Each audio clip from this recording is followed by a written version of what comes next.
Hello everyone and welcome back. Wanted to give everybody an update on the Ranger, the Rusty Ranger project. We did receive all the parts, which ended up being 4 shocks and the shackle mounts for the rear. Once I got underneath there and I took a look at them, I decided I'm just going to change these out because I'm kind of back underneath there anyways.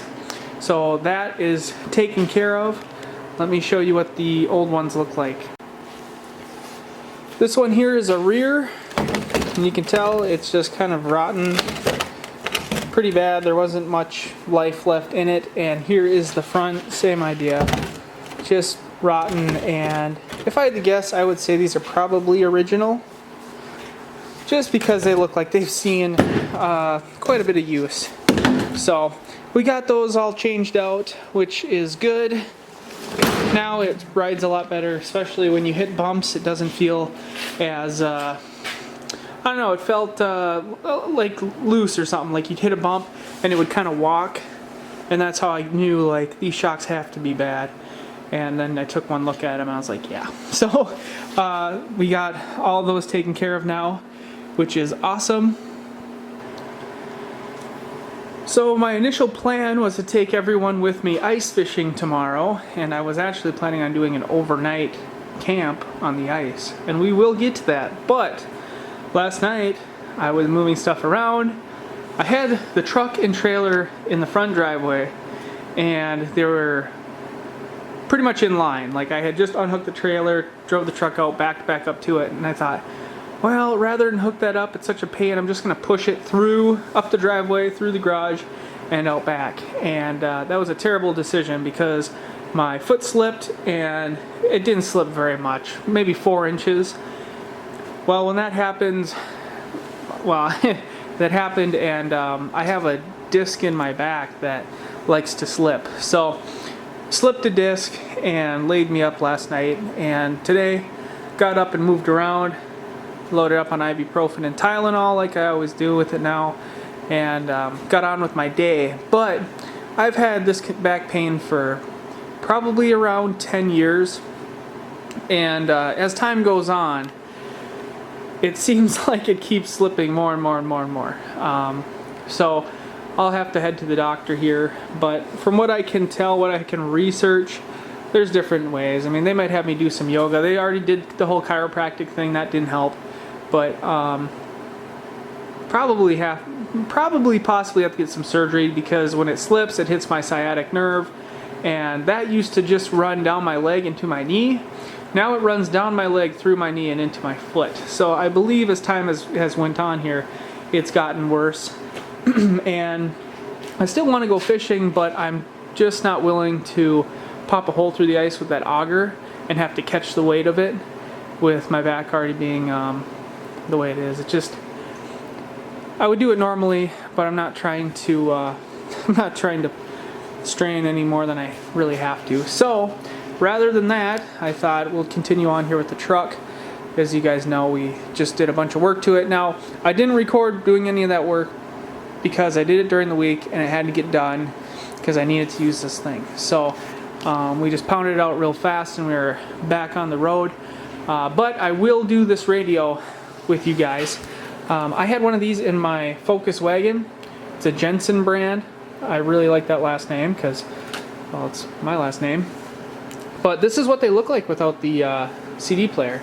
So 200 watts. It's fantastic. This thing is 36 something on Amazon, like $36 or $37.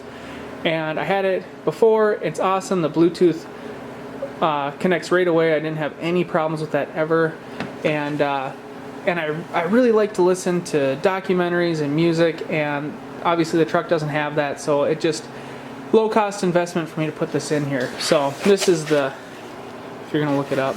Anyways, this here is just the dash kit, because you have to remake the look of the dash to fit in a single DIN player. And then I bought this extra harness because I was unsure if it would come with one. It didn't advertise it. Luckily it came with one. And the way I do these is I solder them and heat shrink them. That way they just are the way they are. And I don't think anyone is ever going to complain about a Bluetooth radio. On top of that, I already went through and looked up the diagram. So these are all the wires for the truck, positive, negative, what all the powers do, and this is the match for the radio side. So we got that all figured out.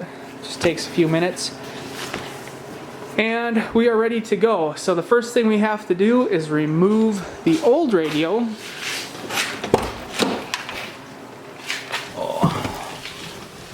So what I mean, when you put in the single DIN, it's only, you know, about this wide. The CD player and these big buttons go away. So they just put a nice little pocket in there that you can put your phone in or whatever, but you can get a better look. So that has to come out.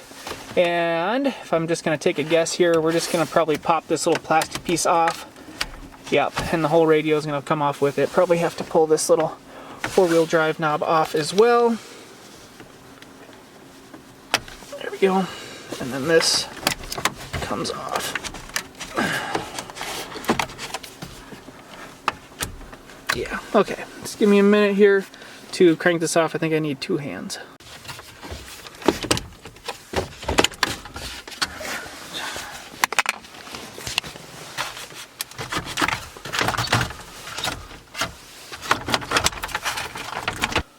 Okay, so we had to disconnect the 12 volt on the passenger side here. This is just an extra connector, and then this is the antenna. We pulled that off of there. Didn't really have to, but it looked like it was tight. And now it's just dangling. There is this little plastic white piece, and that slides on this rail. So we just slid it all the way out and pivoted it. Over here we have the four-wheel drive, and then underneath that is another 12 volt. And they're hanging on pretty good. But what I want to do is get the radio harness on the back here disconnected, and that way I think I just have to depress a couple of these sides. This is kind of spring loaded. Get that depressed, and then the radio should pop out. Okay, we got that out. Now this is just two screwdrivers, or I think it's a pick and a screwdriver. I have the actual specialty tool, but I cannot find it. But all you do is you wedge them in there and depress it, or just stick your fingers behind the unit and depress it. It's the same on both sides. This metal tab. Both sides it pops out, and now we just have our bezel, I guess you might say. And yeah, that just sits in like this. So let's go get the aftermarket kit, put it in there, and fit our radio up. So that's clicked in there. Well, might push some more. Okay, so little pockets on there, and then this little plastic front piece comes off. That goes over your radio. But then this just slides right in. Ta-da! Radio sits right in here, and then you get a little pocket where you can stuff a cell phone or anything. Okay, so this is the harness that I bought. Looks like this. Okay, this is the factory harness, which typically has this little red piece on it. So you pry the red piece off, and then this harness plug and plays into your factory. And from this harness then, you have all these nice clean wires to link up with your radio harness. Typically, I would cut this whole one off, and I would just hardwire the radio into the truck. But this time, I'm going to actually bench solder all of these together using my color code from the notebook, and then all I have to do is plug it in and we should be good to go. So that'll be a little bit easier, and then I can keep the old radio, and if, you know, 3-4 years down the road, if I sell this thing, I can put the old radio back in it and keep my radio if I wanted to. Luckily, these radios are so inexpensive, you don't have to do that, but good practice just to have some nice connectors back here. So let's take this to the bench and start matching up the color-coded wires. All right, so I'll just give you guys a little couple-minute lesson here on how to solder. Seems really intimidating, but it's not. First thing you want to do, after you figure out what two wires you're putting together, So you want to make sure you get your heat shrink on there before you do anything, because once you solder it together, it's going to be a pain to get any heat shrink tubing on there. So we're doing a white and black wire to a white and black wire. I'm going to twist these together in different patterns, one going towards and one going against. That locks them together pretty nice, creating a good connection. The key to this is to make sure you twist them tight enough so that there's no wires poking out, because that heat shrink tubing will have a hard time getting over it if you don't get them nice and tight. Okay, so we got our wires together. Now, using a iron, you're going to want to do what they call tinning the tip. And what that is you're just going to put a little wire on here. You see how it melted? When you put this onto your spot you're going to solder, that puddle of solder on there actually is what's going to transfer the heat. It's just a really good heat transfer from here to there, almost immediate. If you don't do that, you'll sit here forever and wait for it to go. So it's real important. So we just put some on here. We're going to get our wire propped up. And sometimes, you know, you might have to use a little more to get that transfer. But once it happens, it's ready to go. Just like that. Got her soldered together. It's a pretty fast process. You see me flick it? That just makes sure it's clean so that the next time it works just as efficiently. And see, that's just soldered together now real good. We're going to take our heat shrink and we're just going to slide it over top. If you have a bigger wire and it gets real hot, you might want to wait, because that heat shrink tubing will shrink pretty easily. Now that it's across, you could use a lighter, but I have an actual heat gun. And we're just going to heat this up. You'll see it kind of take shape here.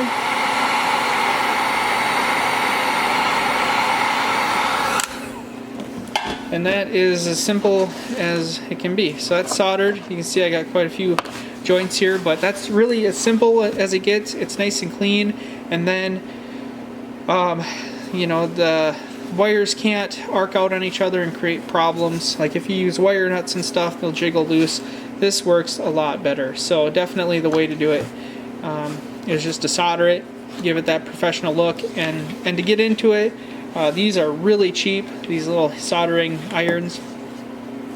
And heat guns can be cheap too if you get them at the right spot. So, real simple, and we can just continue on.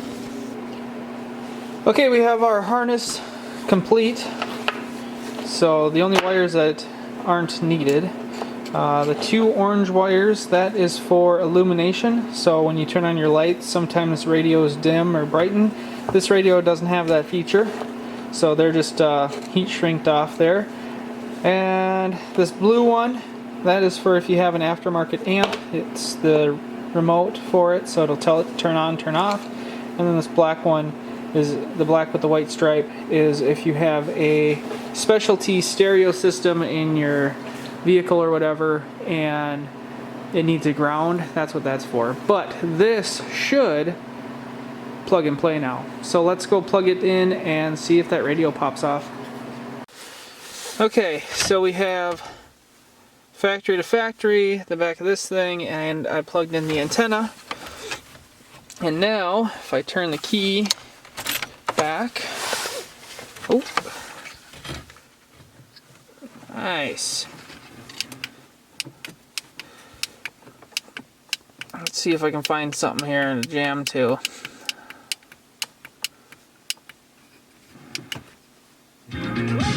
Oh yeah.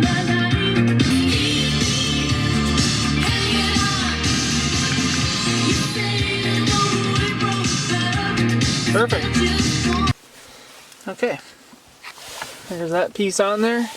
And we just gotta put our radio in and this little plastic piece over the front, and we should be good to go.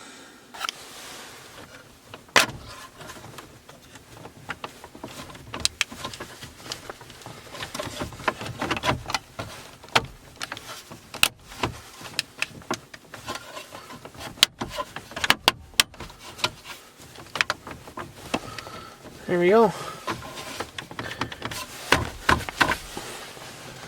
Sweet. Okay, so I went through, got the Bluetooth and everything set up, but I thought I'd show you this cubby here. You can put stuff in. I mean, you could put a few pens in there. You can see that my phone fits in there. If you had a small flashlight, you can fit it in there. It's nice to have that little spot right here. You can also see I got my inverter clicked in, so that's cool. It's nice to have that. But I was saying how fast this Bluetooth connects. So turn the key on. I mean, it's so fast. That's faster than my Toyota Camry. It's faster than our minivan. It's one of the fastest Bluetooth connects I've seen so far. So and it works for me. The last one I had, it worked 100% of the time. I never had any issues with it disconnecting or messing up. So yeah, and if you didn't want the cubby, you know, it comes with this little plastic piece that you could click on there and I guess block it off. But I like the cubby. It's a good spot, like I said, for pens or, you know, shove your phone up in there when you're going. But okay, so that is all I have right now for the Rusty Ranger project. We got the shocks and everything in, and like I said, sometimes stuff just has to get done, and it has to get done fast, and I don't get time to film it, so we just took care of that. But it's looking good. I did put the light bar in the front. It's a triple row, and it works well. And now we got the radio in there, so that is the only things I wanted to do. Radio, auxiliary lighting, and the little maintenance pickup stuff that we needed. So this thing is ready to rock. We will get out fishing, so look forward to that video. My camp out on the ice I might do next weekend if my back's feeling better. And bear with us for that. And I also have all sorts of projects here. I got them all lined up outside the garage door. 3 engines on the bench. This thing, I got more in the shed. They're laying all over the place. I'm way behind, but just kind of been working at my actual job and doing this and messing with the truck and trying to get all that stuff done. So it's just the way it goes. So thanks a lot for watching, guys, and I will talk to you next time.